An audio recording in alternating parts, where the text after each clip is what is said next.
My fiancé told me drunk, "I'm only with you until my ex gets out of prison. He's the love of my life, you're just a pathetic substitute keeping his bed warm." When I didn't react, she laughed, and said, "You're so pathetic you won't even fight for me."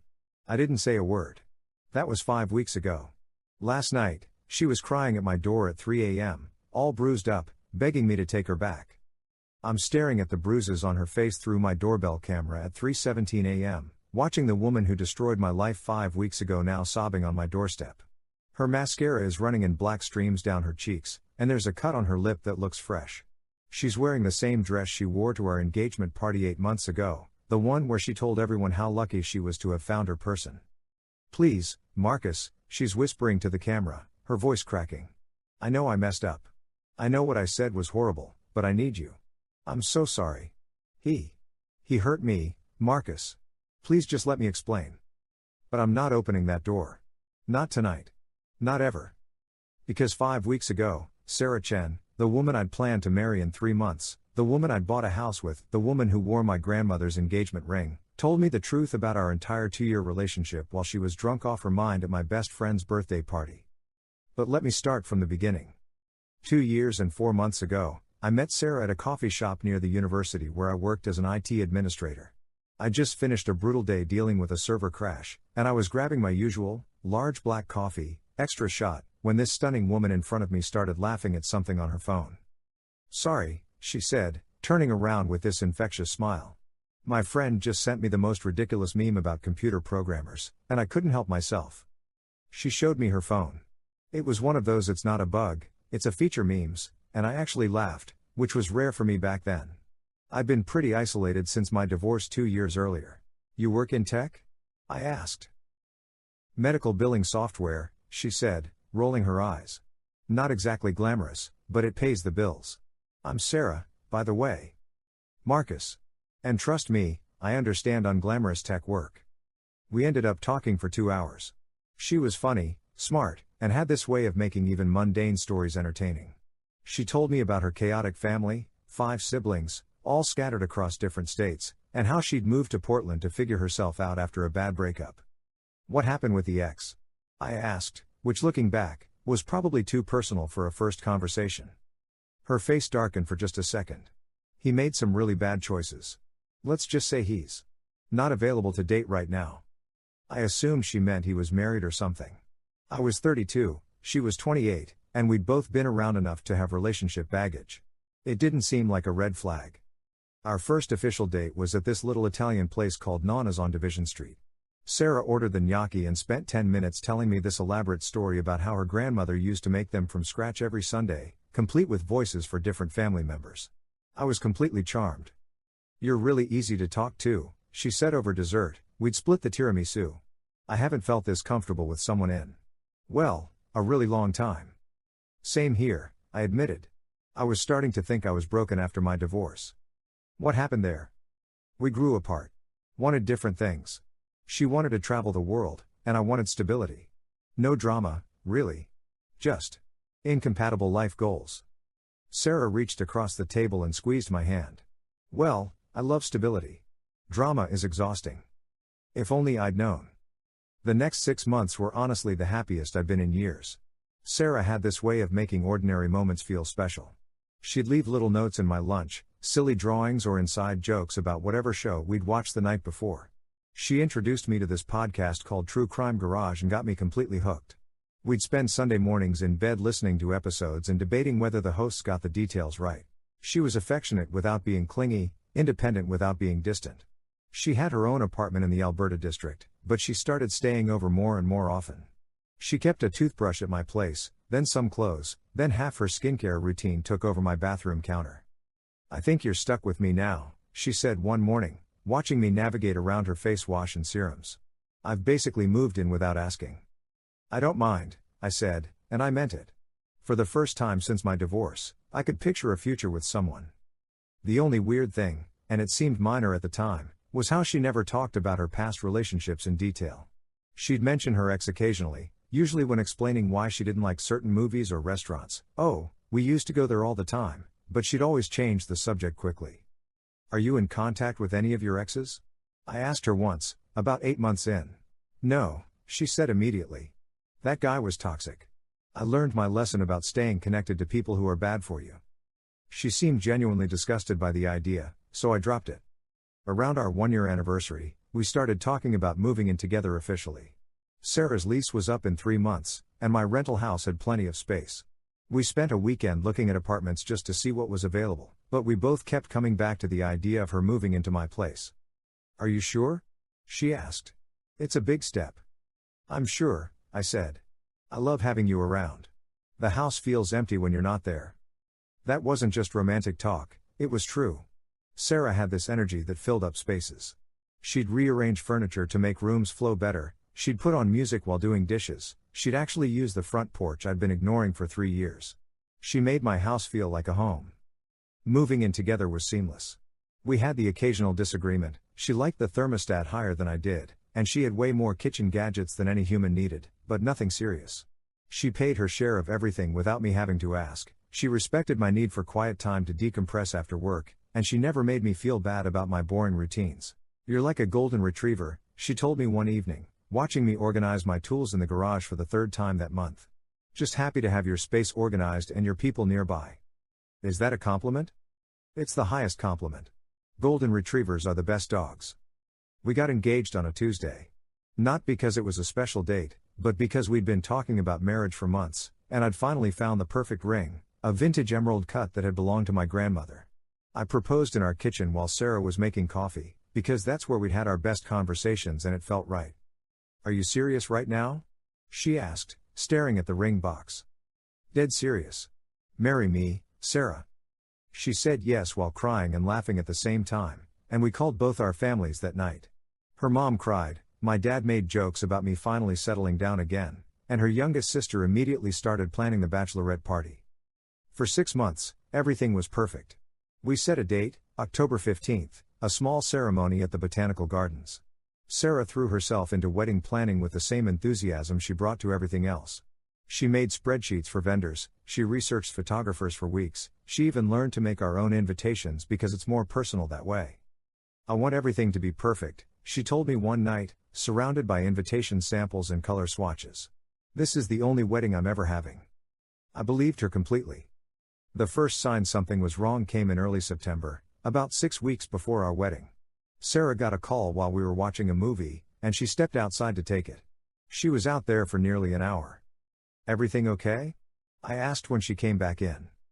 Yeah, just family drama. My cousin's going through a divorce and needed to vent. But she seemed shaken up in a way that didn't match the explanation. She kept checking her phone for the rest of the evening, and when I tried to continue the movie, she said she had a headache and went to bed early. Over the next few weeks, these mysterious calls became more frequent. Always when I wasn't around, while I was at work, or in the shower, or running errands. And Sarah's mood started shifting in ways I couldn't predict. One day she'd be her normal, cheerful self, excitedly showing me photos of centerpiece ideas for the reception. The next day she'd be distant and snappy, getting irritated when I asked basic questions about vendor confirmations or timeline details. Are you getting cold feet about the wedding? I asked her one evening in late September. Because if you need to postpone or... No, she said, almost aggressively. Why would you even ask that? You just seem stressed lately. And you've been getting a lot of mysterious phone calls. She stared at me for a long moment, like she was deciding something. They're not mysterious. I told you, it's family stuff. My family's complicated, Marcus. Not everyone has nice, stable parents like you do. That stung because it wasn't true, my parents had their own issues, but I let it go. Wedding planning was stressful for everyone, right? But then came the night that should have been my wake-up call. It was October 2nd, 13 days before our wedding. We were at Jake's birthday party. Jake was my best friend from college and the guy who'd introduced me to half my friend group. The party was at his house, maybe 30 people, mostly couples from our social circle. Sarah had been drinking more than usual, which wasn't like her. She normally had 2 drinks max and switched to water. But that night she kept going back to the bar Jake had set up in his kitchen, and by 10 p.m. she was definitely drunk. I need some air, she announced, pulling me out to Jake's back deck. You feeling okay? I asked. I'm fine. Better than fine. You know what? I'm grateful. Grateful for what? She leaned against the deck railing and looked at me with this strange smile. For you. For this. She gestured vaguely between us. For having someone to take care of me. Something about the way she said it felt off, but I couldn't put my finger on why. I love taking care of you. That's what partners do. Partners, she repeated, like she was testing the word. Yeah. Partners. A few minutes later, Jake came outside looking for us. Sarah, your phone's been buzzing nonstop in the kitchen. Sounds urgent. Sarah's face went completely white. She rushed inside, and I followed a few steps behind. She was staring at her phone screen, and whatever she was reading made her hands start shaking. I need to go, she said, not looking at me. Right now. What's wrong? What happened? Nothing. I have to handle something. She left the party without another word of explanation, taking an Uber even though we'd driven together. I had to get a ride home from Jake, who spent the entire drive asking if Sarah and I were having problems. I don't know, I told him honestly. I really don't know. When I got home around midnight, Sarah's car was in the driveway, but she was already asleep, or pretending to be. The next morning, she acted like nothing had happened. Sorry about last night, she said, making coffee like it was any other day. I got some bad news about my grandmother's health and I panicked. I should have explained better. But when I asked for details about her grandmother, her story kept changing. First it was a heart attack, then a stroke, then a fall. And when I suggested we visit her or send flowers, Sarah got defensive. She's not really the flowers type. And she lives in a really small town. It would be weird for you to show up. I'd been with Sarah for over a year and a half, and I'd never met any of her family. They all lived too far away or were dealing with their own stuff. At the time, I thought maybe her family was just difficult, some families are. But looking back, I realize I'd never even seen photos of most of them. The weird phone calls intensified. Sarah would get texts that made her face go pale, then she'd disappear for hours with vague explanations about errands or meeting friends I'd never heard of. 2 weeks before the wedding, I woke up at 2 a.m. and she wasn't in bed. I found her in the living room, sitting in the dark with her phone pressed to her ear. I can't do this anymore, she was whispering. It's too hard. When she saw me, she hung up immediately. Who was that? Wrong number. Someone kept calling. But I'd heard enough to know that wasn't true. Someone had answered, and she'd been having an actual conversation. Sarah, what's going on? Really? You've been acting strange for weeks. She looked at me for a long moment, and I thought she might finally tell me the truth. Instead, she burst into tears. I'm just scared, she sobbed. What if we're making a mistake? What if we're not compatible long term? What if I'm not good enough for you?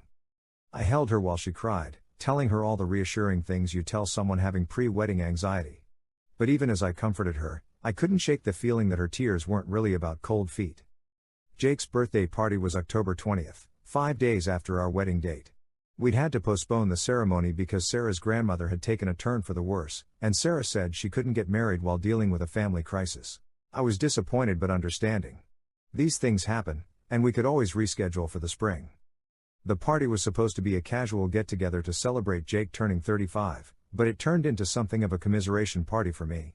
Everyone knew about the postponed wedding, and I spent the first hour fielding sympathetic questions and assuring people that everything was fine between Sarah and me. Sarah had been acting more normal in the days since we'd postponed. Less mysterious phone calls, more engagement with wedding planning for the new date. I thought maybe whatever family crisis she'd been dealing with was resolving itself.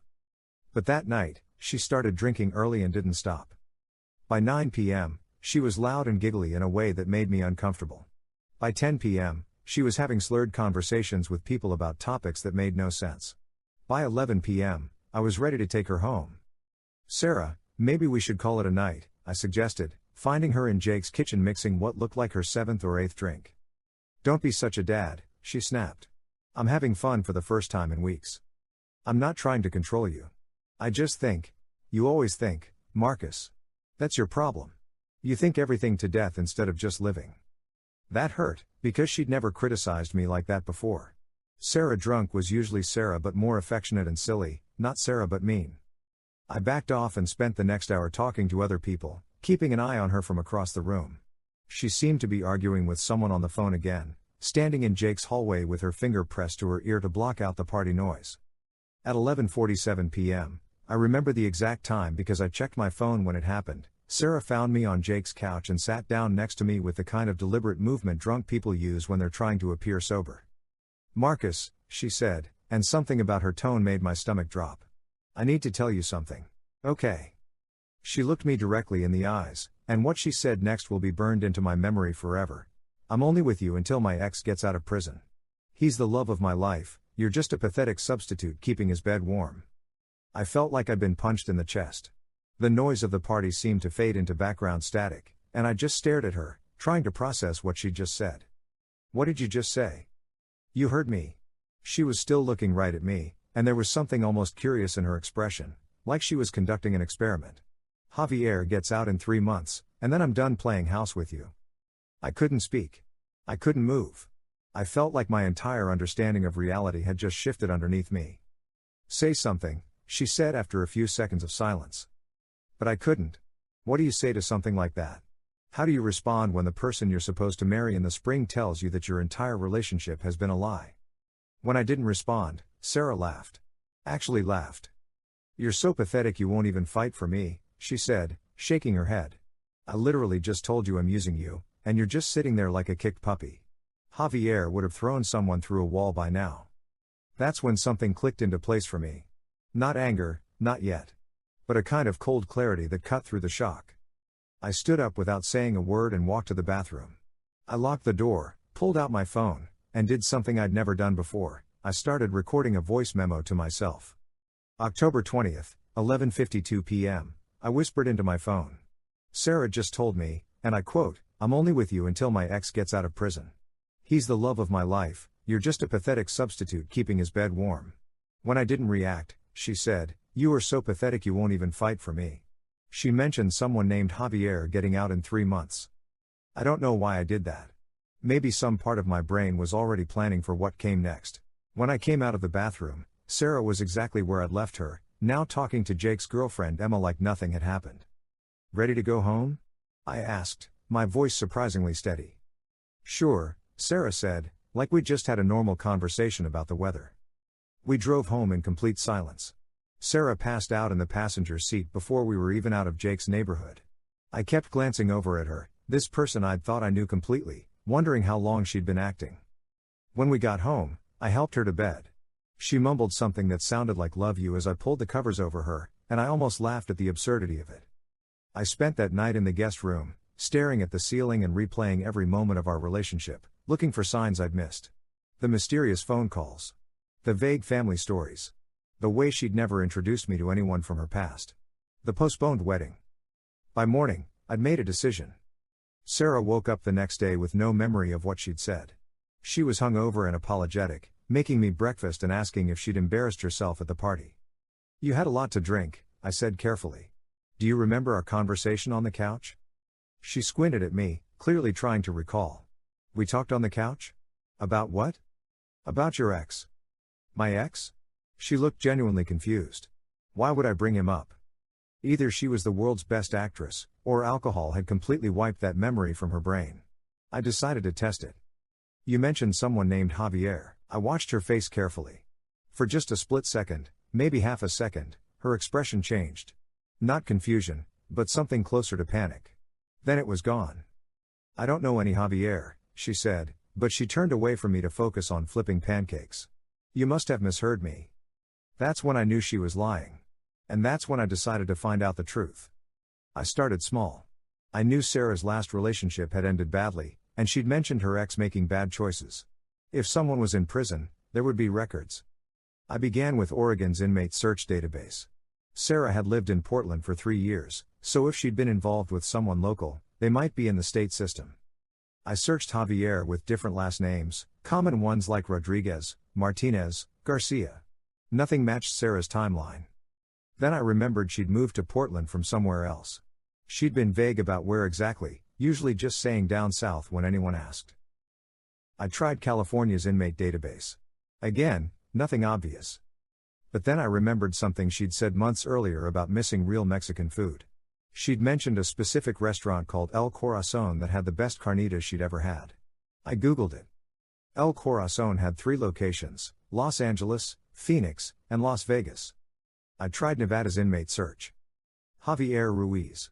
Age 31. Incarcerated at High Desert State Prison. Conviction date, March 15, 2023. Charges, Aggravated assault, domestic battery, violation of restraining order. Projected release date, January 20, 2025. 3 months from now. Exactly what Sarah had said. I stared at the screen for 10 minutes, reading and rereading the information. Domestic battery. Restraining order. Sarah had been in a relationship with someone who'd been convicted of hitting her. And she was planning to go back to him. I dug deeper. Court records in Clark County, Nevada showed a pattern that made my stomach turn. 3 domestic violence calls to Sarah's address in Las Vegas between 2022 and 2023.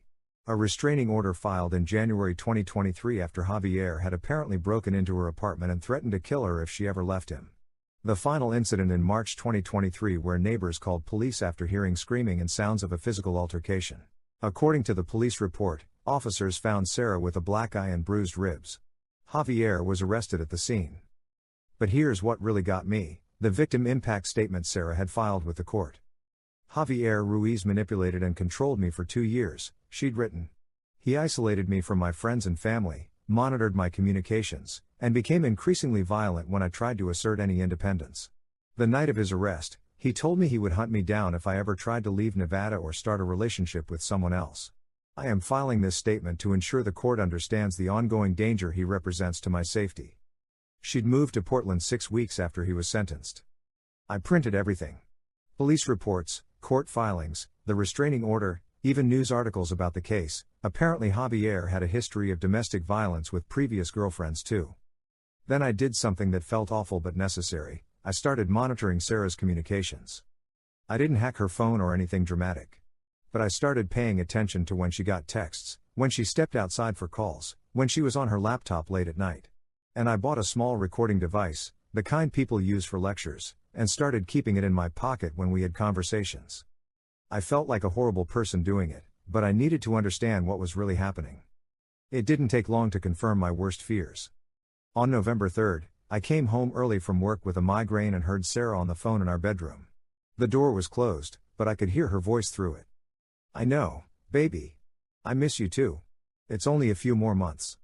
I pressed my ear to the door, my heart hammering. Marcus? He's fine.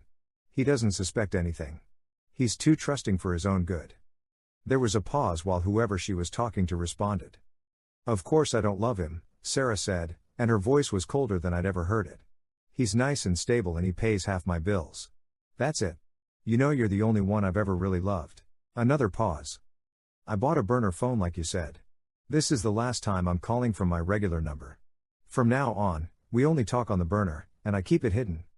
I backed away from the door as quietly as possible and left the house. I sat in my car in the driveway for 20 minutes, trying to process what I'd just heard. When I came back inside, Sarah was in the kitchen starting dinner like nothing had happened. Hey baby, she said, giving me a kiss on the cheek. How was work? Fine, I managed. Just fine. That night, I started planning. I could have confronted Sarah immediately, but something stopped me.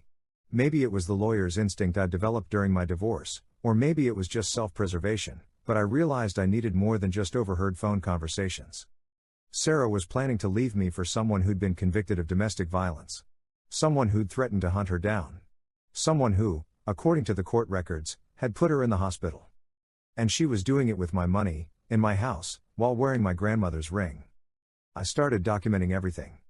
I found the burner phone 3 days later.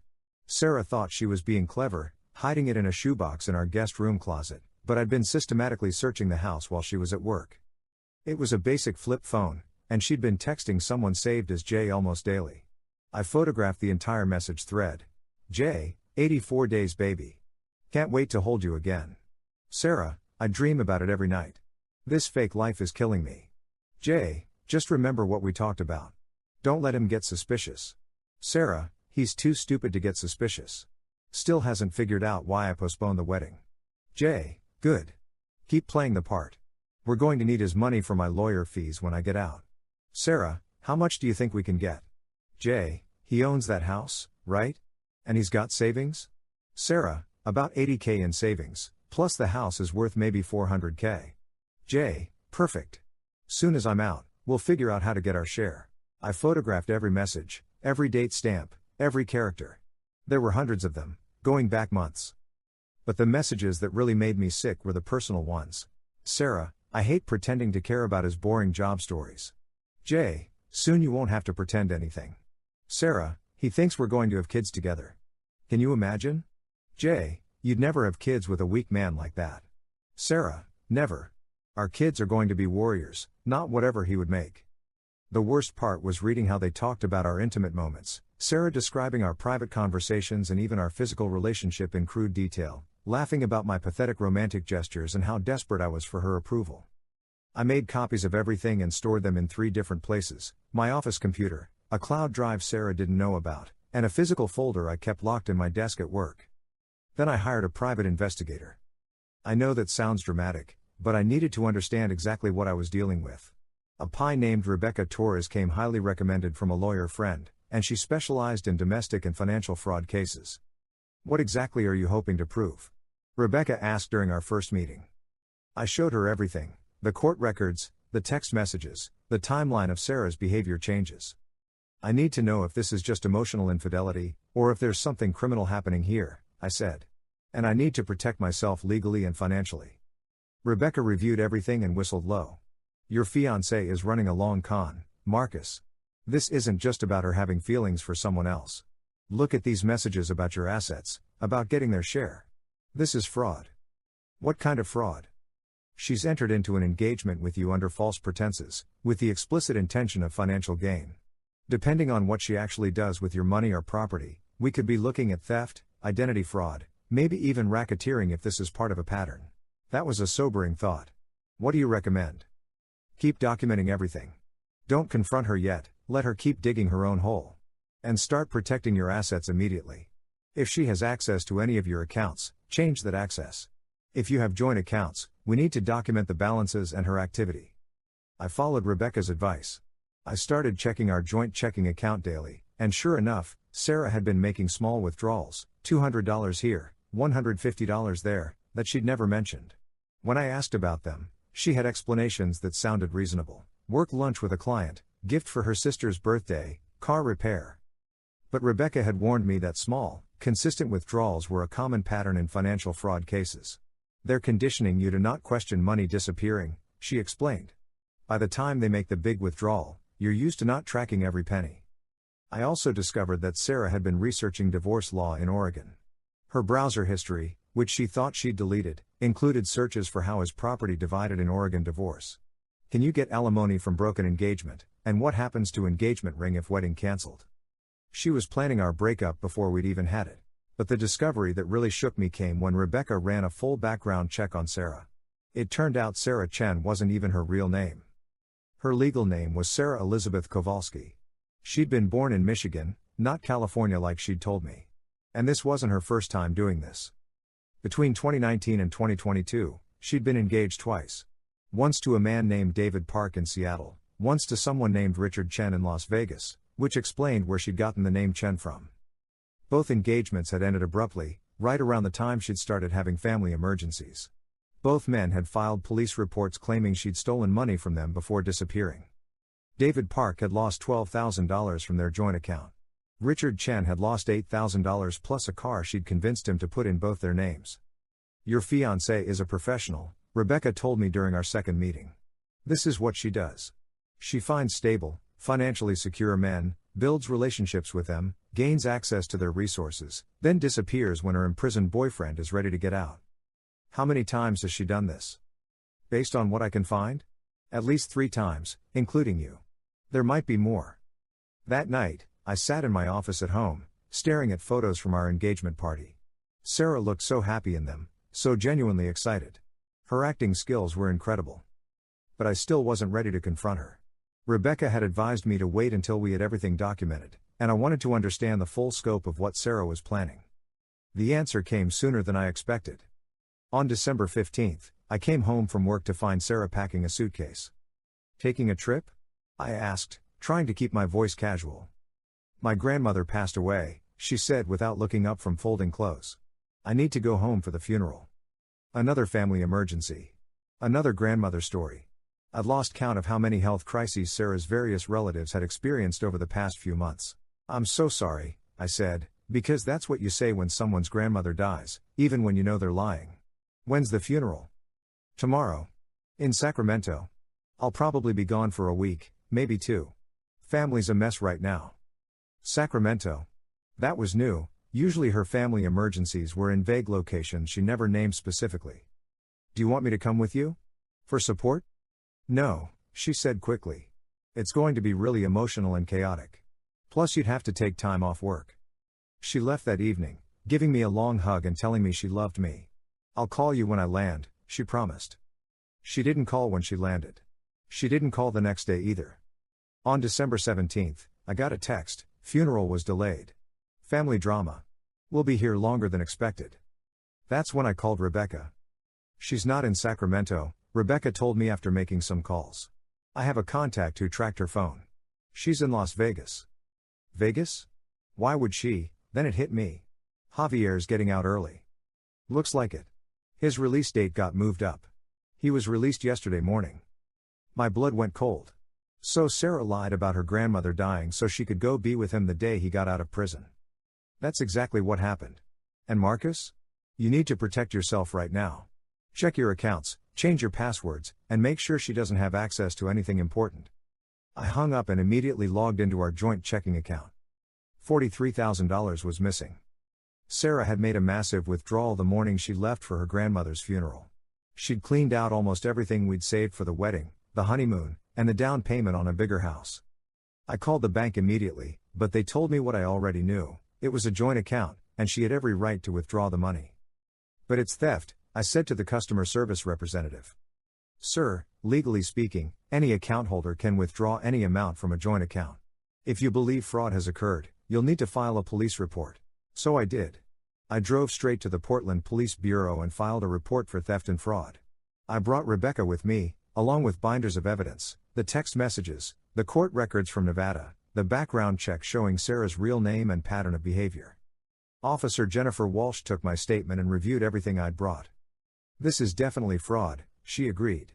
But it's going to be complicated to prosecute because she did technically have legal access to that joint account. What about the identity fraud? She's been using a fake name. That's more promising, Officer Walsh said. And the pattern of behavior with previous victims strengthens the case significantly. We'll need to contact the other victims and coordinate with Nevada authorities. What happens now? We investigate. It might take some time, but based on what you've shown me, there are definitely criminal charges we can pursue. I left the police station feeling simultaneously vindicated and devastated. I'd been right about Sarah, but being right didn't make the betrayal hurt any less. That night, Sarah called me for the first time since she'd left. Hey baby, she said, and her voice sounded different. Happier. More relaxed than I'd heard her in months. How are you holding up without me?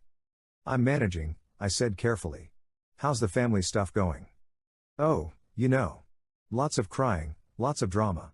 Funerals are never easy. I'm sure. When do you think you'll be home? There was a pause. A long pause. Actually, that's kind of why I'm calling. There's been a complication. Here it comes, I thought. My aunt, she's elderly and she doesn't have anyone else. She's asked me to stay and help her get things settled. My grandmother left behind a lot of legal stuff that needs sorting out. How long are we talking about? Maybe a few more weeks? I know it's not ideal with the holidays coming up, but family has to come first, right? Right, I said. Family first. You're being so understanding about this, Marcus. I love that about you. After we hung up, I sat in our living room, my living room, looking at the Christmas tree we decorated together just 2 weeks earlier. Half the ornaments were ones Sarah had picked out, including our first Christmas engaged ornament she'd been so excited about. I took it off the tree and threw it away. On December 22nd, I got another text from Sarah, Aunt's situation more complicated than expected. Going to be here through New Year's. So sorry baby. Miss you so much. That same day, Rebecca called with an update. Your Sarah's been busy in Vegas, she said. She and Javier rented an apartment together on December 16th, the day after she left Portland. She's been posting photos on a social media account you don't know about, showing off expensive dinners and shopping trips. Shopping trips paid for with my money. Exactly. And Marcus? There's something else. She's been calling herself Mrs. Ruiz on some of these posts. They might have gotten married. That hit me like a physical blow. While I'd been sitting at home worried about her fake family emergency, she'd been in Vegas marrying the violent criminal she was actually in love with, using money she'd stolen from me to pay for it. There's more, Rebecca continued. I talked to David Park and Richard Chen, her previous victims. They're both willing to testify about their experiences with her. And get this, she used the exact same story with both of them. Family emergencies, sick relatives, needing to travel for funerals. The same script. Word for word, according to Richard. She even used the same names for her fake relatives. I spent Christmas alone. Sarah sent me a text on Christmas morning. Merry Christmas, baby. Wish I could be with you. Aunt's doing a bit better but still needs me. Hope you understand. I understood perfectly. On December 30th, I got a call from Officer Walsh. We've got enough evidence to issue a warrant, she told me. We're charging her with theft in the first degree, identity fraud, and criminal conspiracy. The FBI is also interested because this crosses state lines and involves multiple victims. When will you arrest her? We're coordinating with Las Vegas PD. Should happen within the next few days. Sarah was arrested on January 3, 2025, at the apartment she shared with Javier. According to the arrest report Rebecca obtained for me, she was found with multiple fake IDs, nearly $30,000 in cash, and a detailed notebook containing information about targets including their financial situations, social media habits, and relationship histories. There were 12 men listed in that notebook. 12 men she'd researched as potential marks for this exact same scam. Javier was arrested too, on charges of conspiracy and receiving stolen goods. Apparently, he'd used some of my money to buy a motorcycle. But the story wasn't over yet. Sarah made bail on January 8, ironically, using money from one of her earlier victims who apparently still had feelings for her. She immediately started calling me. I didn't answer the first dozen calls, but she was persistent.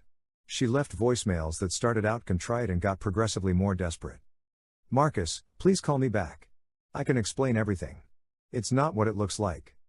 Baby, I made some mistakes, but I love you. We can work this out. I never meant for any of this to happen.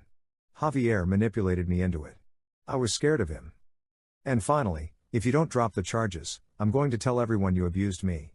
I'll destroy your reputation. I saved every voicemail and forwarded them to Officer Walsh and my lawyer. On January 12, the local news picked up the story. Local woman arrested in multi-state romance scam ran on 3 different Portland news stations. They used Sarah's booking photo and mentioned that she'd stolen from multiple victims. The story went viral on social media within hours. I started getting calls from reporters, from other potential victims, and from people who'd known Sarah and wanted to share their own stories about her suspicious behavior. One call particularly stood out. It was from a woman named Lisa who'd worked with Sarah at her medical billing job. I knew something was off about her, Lisa told me. She was always getting these urgent phone calls that made her upset, and she'd take long lunches to deal with family stuff. But the weird thing was, she'd slip up sometimes and forget which story she'd told which person. What do you mean? Like, she told me her sister lived in Chicago and was getting divorced. But she told another coworker her sister lived in Denver and had just gotten married. Small stuff like that, but it happened all the time. Lisa also told me something that made my blood run cold. She asked me a lot of questions about my boyfriend. Like, really specific questions about his job, his income, where he lived. At the time I thought she was just being friendly, but looking back, I put Lisa in touch with the FBI agents who'd taken over the case. The investigation expanded rapidly. It turned out Sarah and Javier had been running this scam for years, targeting different cities whenever he got out of prison on various charges. Sarah would move to a new place, establish a fake identity, find victims, and extract as much money as possible before Javier's release date. The FBI estimated they'd stolen over $200,000 from at least 8 different men across 5 states. But while the criminal case was moving forward, I still had to deal with the personal aftermath. Sarah had taken more than money from me. She'd taken my trust, my confidence in my own judgment, my ability to believe that people could be genuinely good. I started seeing a therapist because I couldn't sleep, couldn't concentrate at work, and couldn't imagine ever trusting anyone in a romantic relationship again. This wasn't your fault, Dr. Martinez told me during one of our sessions. Professional con artists are experts at manipulation. They study psychology, they practice their techniques, and they specifically target people who are trusting and emotionally open. But I should have seen the signs. Maybe. But the signs you're talking about, mysterious phone calls, vague family stories, those could describe a lot of people dealing with legitimate family problems. You interpreted her behavior in the most charitable way possible because that's who you are as a person. That's not a flaw. Dr. Martinez was right, but it didn't make me feel less stupid. The hardest part was telling my family and friends what had really happened. I'd spent months defending Sarah, making excuses for her behavior, telling people that everything was fine between us. Jake was furious when I told him the truth. I knew something was wrong that night at my birthday party, he said. The way she was talking to you, it felt cruel. I should have said something. What would you have said? That my fiancée seemed mean when she was drunk? I don't know. Something. But my dad had the reaction that surprised me most. I'm proud of you, he told me during a phone call. Proud of me for what? Getting scammed by a criminal? Proud of you for handling it the right way. You could have confronted her immediately and probably never gotten your money back or seen her face justice. Instead, you were smart about it. You built a case, you protected yourself, and you made sure she couldn't do this to anyone else. He was right about that. Because I'd been methodical about gathering evidence, the prosecutor had everything she needed to build a strong case against Sarah and Javier. On February 14, Valentine's Day, which felt like cosmic irony, Sarah's lawyer called mine with a plea deal offer. She would plead guilty to theft and fraud charges, serve 18 months in prison, pay full restitution to all victims, and provide information about other potential victims and accomplices. In exchange, the more serious conspiracy charges would be dropped. What do you think? My lawyer asked. I thought about it for a week. Part of me wanted her to face the maximum penalties for what she'd done. But another part of me just wanted it to be over. Will the restitution actually get me my money back? Eventually, yes. She'll be required to pay you back over time, and if she doesn't, she goes back to prison. And the information about other victims? Could help a lot of people get justice. I told him to accept the deal. Sarah pled guilty on March 1st. I attended the hearing, sitting in the back of the courtroom while she stood before the judge and admitted to the crimes. She looked different. Thinner, older, like the stress of being caught had aged her months and just weeks. When the judge asked if she had anything to say before sentencing, she turned around and looked directly at me. I'm sorry, she said, and for a moment she sounded like the Sarah I'd thought I knew. I'm sorry to everyone I hurt. Then she was led away in handcuffs. Javier got a harsher sentence, 3 years, because of his criminal history and the domestic violence charges. But the story still wasn't over. 5 weeks ago, on a Tuesday night, I was having dinner with my coworkers when my phone started buzzing with notifications.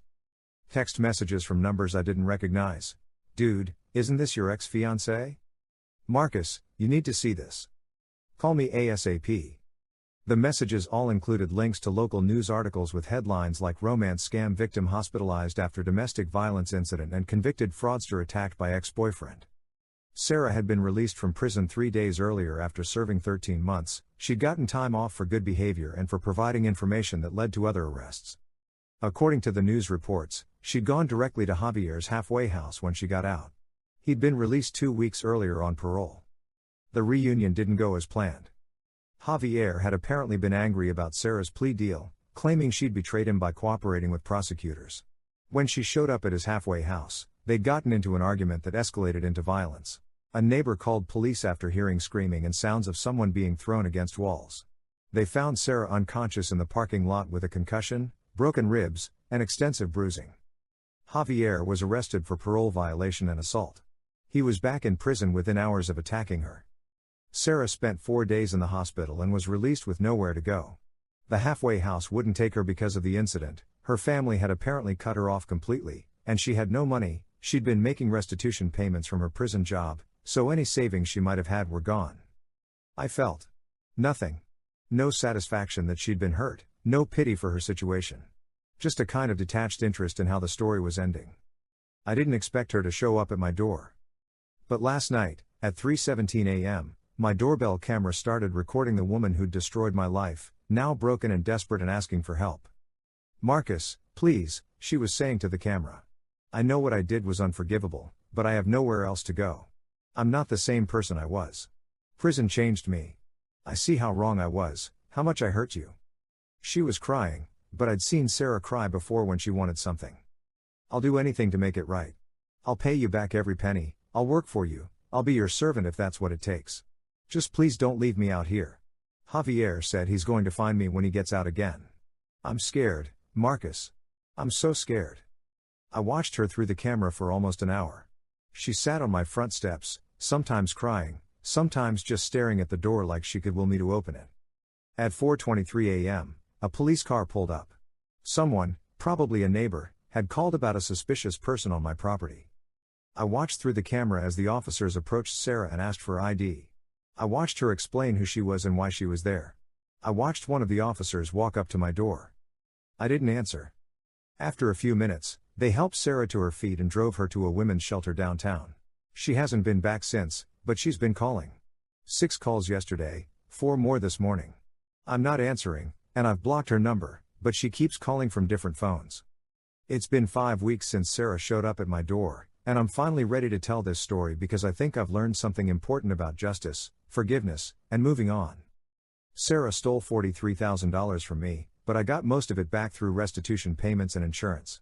She stole 2 years of my life, but those weren't entirely wasted. I learned things about myself and about relationships that I might never have learned otherwise. She made me question my ability to judge people, but therapy helped me understand that being trusting isn't the same as being stupid. The hardest thing she stole was my faith in love. For months after her arrest, I couldn't imagine ever being vulnerable with someone again. But time and therapy have helped me realize that what Sarah and I had wasn't love, at least not on her side. It was a performance, a business transaction disguised as a relationship. Real love doesn't lie. Real love doesn't steal.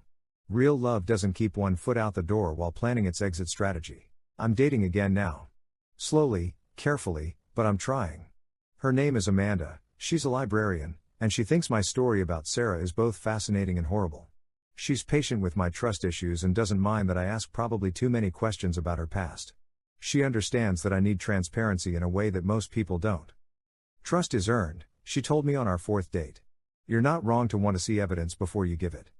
Amanda has introduced me to her family, her coworkers, her college roommate. She's shown me photos from her childhood, taken me to her hometown, let me meet her grandmother. She understands that these things matter to me now in a way they didn't before Sarah. As for Sarah herself, I've heard through mutual acquaintances that she's been staying at various shelters and halfway houses around Portland. Someone told me she's been trying to contact some of her other victims, but most of them have moved on with their lives and aren't interested in rehashing the past. She sent me a letter 2 weeks ago through her parole officer. It was 5 pages long, handwritten, and filled with apologies and explanations. She claimed she'd been manipulated by Javier from the beginning, that she'd never intended to hurt anyone, that she was a different person now. I read it once and threw it away. Because here's what I've realized. It doesn't matter if Sarah has genuinely changed or if she's running another long con. It doesn't matter if her remorse is real or if she's just sorry she got caught. It doesn't even matter that she's suffering now after years of making other people suffer. What matters is that I don't owe her forgiveness. I don't owe her a second chance. I don't owe her anything. Forgiveness, I've learned, isn't about the person who hurt you. It's about freeing yourself from carrying their burden. And I've forgiven Sarah, not because she deserves it, but because I deserve peace. But forgiveness doesn't mean reconciliation. It doesn't mean trust. It doesn't mean opening my door at 3 a.m. when someone who destroyed my life shows up asking for help. Sometimes the most powerful thing you can do is nothing at all. The night Sarah appeared on my doorstep, broken and desperate, I could have let her in. I could have offered her a place to stay, helped her get back on her feet, tried to rebuild something from the wreckage of our relationship. But I didn't. And I'm proud of that choice. Because some bridges are meant to be burned. Some doors are meant to stay closed. And some people, no matter how much they claim to have changed, don't deserve a place in your life. Sarah chose Javier over me when she thought he was her meal ticket. She chose crime over honesty when she thought she could get away with it. She chose to see me as a mark instead of a person when she thought it would benefit her. Those were her choices, and she has to live with the consequences. My choice is to build a life without her in it. A life based on honesty, mutual respect, and genuine love. A life where I'm valued for who I am, not what I can provide. A life where I'm nobody's substitute. 3 days ago, Amanda and I adopted a golden retriever puppy. We named him Murphy, and he's currently destroying my favorite pair of shoes while somehow still being the best thing that's happened to me in years. See? Amanda said, watching Murphy try to carry a tennis ball that's too big for his mouth. Golden retrievers really are the best dogs. She's right. And I think I'm finally ready to be someone's favorite person instead of someone's backup plan. Last night, Murphy woke me up barking at something outside. I checked the doorbell camera, half expecting to see Sarah again. But it was just a raccoon going through the neighbor's garbage. I went back to bed, and for the first time in over 2 years, I slept peacefully through the night. Sometimes the best revenge is simply living well. And that's exactly what I'm doing.